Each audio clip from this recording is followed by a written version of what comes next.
Saudara-saudara kaum muslimin seiman dan sekeyakinan yang berbahagia, pada suatu hari seketika sedang berkumpul dengan para sahabat, Rasulullah pernah memberikan peringatan.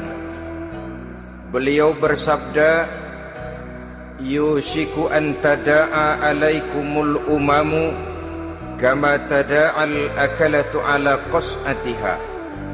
Pada suatu saat nanti akan datang di tengah-tengah kamu, wahai umat Islam, di mana orang-orang lain di sekeliling kamu akan bersatu mengerubungi kamu seperti bersatunya orang-orang mengerubungi makanan di atas meja hidangan. Akan datang satu saat nanti di mana kondisimu dikepung sedemikian rupa, yang barat mau menerkam, yang timur mau menghantam, yang selatan mau menginjak-injak, yang utara pun akan menjelajah. Kondisimu seperti makanan di atas meja hidangan. Sebagian sahabat merasa heran dan terkejut, lalu mereka bertanya, "Amin qillati nahnu yauma izin ya Rasulullah?" Apakah jumlah kami pada waktu itu sedikit ya Rasul? Kami sampai dikepung sedemikian rupa? Beliau menjawab, "Bal antum yauma idzin katsir." Sama sekali tidak. Kamu tidak sedikit pada saat itu. Bahkan jumlahmu sangat banyak. Kamu adalah mayoritas. Walakinnakum ghusa'un ka ghusa'is sail.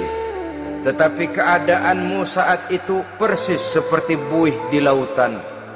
Banyak tetapi centang perenang. Banyak tetapi tidak punya daya dan kekuatan. Banyak tapi dipermainkan gelombang lautan, dihempaskan ke tepian pantai tanpa punya makna dan arti. Kondisimu pada saat itu kuantitas yang tanpa kualitas, sehingga orang lain enak saja mengepung kamu. Akidahmu didangkalkan, dibanjiri dengan peradaban dan kebudayaan yang menjauhkan dari agama. Dari segi maksiat dan munkarat seluruhnya mengepung sampai kita melepaskan nilai-nilai Islam kita ini. Dan celakanya, sambung beliau, "Wal yanzi'anna fi qulubi aduwikumul mahabata minkum." Akan dicabut kehebatanmu di mata musuh-musuhmu, sehingga pada saat seperti itu orang lain memandangmu umat Islam enteng saja, remeh saja, tidak ada apa-apanya. Sudahlah, pokoknya umat Islam sikat saja. Umat Islam enteng, umat Islam kecil, umat Islam tidak ada apa-apanya. Alangkah ironinya, alangkah menyedihkannya, memilukan dan sekaligus memalukan. Umat yang mayoritas ini dipermainkan oleh yang minoritas. Umat yang jumlahnya terbesar, terbanyak, bahkan konon menurut catatan sampai 90%, tapi dipermainkan oleh mereka kelompok-kelompok kecil ini. Wal yakzifanna fi qulubikumul wahn. Pada saat itu di hatimu dicampakkanlah penyakit wahan. Sahabat kemudian bertanya, "Wa mal wahnu ya Rasulullah?" Apakah penyakit wahan itu ya Rasul? Beliau menjawab, "Hubbud dunya wa karahiyatul maut." Penyakit wahan itu tidak lain hubbud dunya wa karahiyatul maut. Terlalu cinta kepada dunia dan terlalu takut kepada mati. Materialistis dan takut resiko. Dua penyakit inilah yang menyebabkan walaupun umat ini mayoritas, tapi dipermainkan oleh yang minoritas. Walaupun dia golongan terbesar, tapi nasibnya seperti makanan di atas meja makan. Dari segala macam penjuru mau menghantam dia. Saudara-saudara kaum muslimin yang berbahagia, ini merupakan analisa sosial bahwa pada suatu saat nanti akan terjadi di tengah-tengah umat di mana kita dihantam dan diserbu dari segala macam penjuru. Akidah didangkalkan, peradaban dan kebudayaan dirusak, makanan dan minuman diracuni, pakaian ditelanjangi dan lain sebagainya, sampai kita melepaskan nilai Islam yang kita cintai ini. Kondisi sosial ini satu saat akan datang kepada kita. Demikian analisa dan peringatan dari Rasulullah sallallahu alaihi wasallam.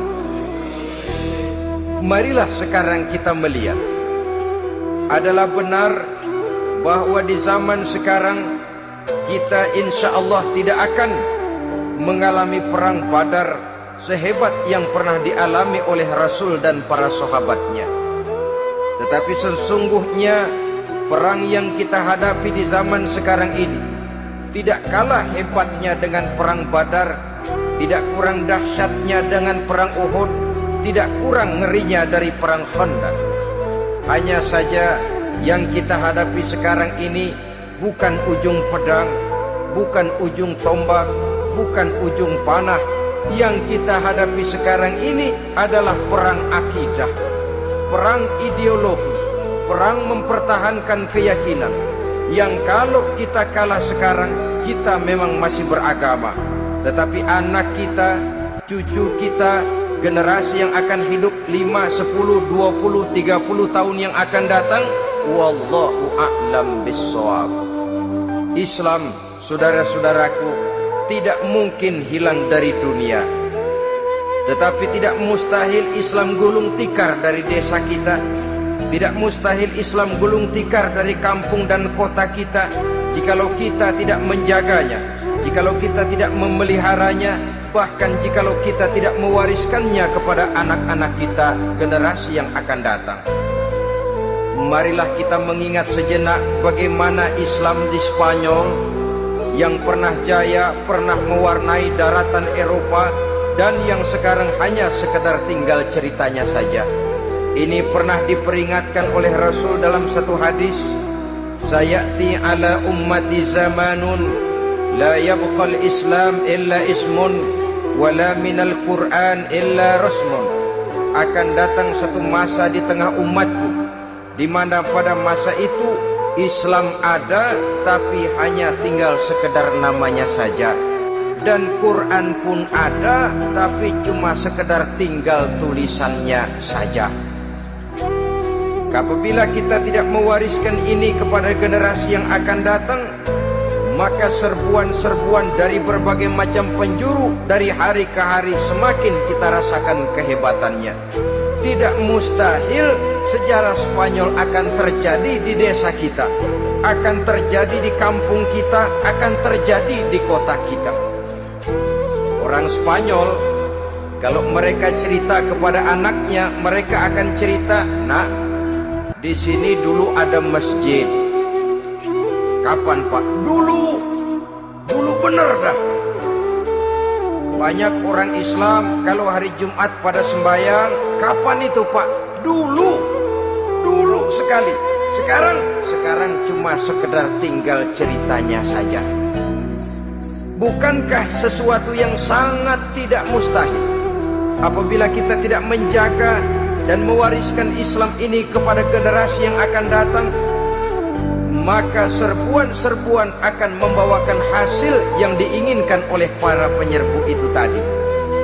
Kita sudah menjadi umat yang mayoritas, tetapi umat yang mayoritas ini menurut Rasul dikepung sedemikian rupa, akidahnya didangkalkan, peradaban dan kebudayaannya ditekan sedemikian rupa, kehidupan sosialnya dibuat individualis. Kemudian dari segi pergaulan, pakaian, makanan, minuman dan sebagainya diracuni, sampai dia tidak lagi berpegang teguh kepada agamanya. Dan dikala itu hilang kehebatan umat ini di mata musuh-musuhnya. Orang lain memandang kita ringan saja, enteng saja, satu umat yang sudah kehilangan wibawa. Padahal konon kabarnya kita mayoritas, tapi enak saja dikutak-kutik orang lain. Dan dikala itu di hati kita merajalela penyakit wahan. Penyakit wahan itu apa? Pertama, hubbud dunia, terlalu cinta kepada dunia. Terlalu cinta kepada dunia yang menyebabkan kita lupa. Lupa akan tanggung jawab dan kewajiban. Lupa meneruskan dan mewariskan Islam kepada generasi yang akan datang. Kita berlomba dan berlomba hanya untuk mengejar dunia dan seluruh isinya. Baik dia bernama material, baik dia bernama seksual, baik dia bernama pangkat, jabatan dan kedudukan, berlomba-lomba kita di dalamnya. Sampai tercampaklah penyakit hubbud dunia di dalam hati ini. Berurat dan berakar dunia itu, sulit dan berat kita berpisah daripadanya. Akibatnya kemauan untuk berbuat demi dan atas nama agama sangat sulit terwujud di dalam kehidupan ini. Yang kedua, karahiyatul maut, terlalu takut kepada mati. Baik mati ajal, mati dalam artian yang sebenarnya, baik mati usahanya, baik mati karirnya, baik mati pangkat dan jabatannya. Sehingga dengan demikian akibatnya jatuhlah kita menjadi umat yang kehilangan wibawa di mata orang lain.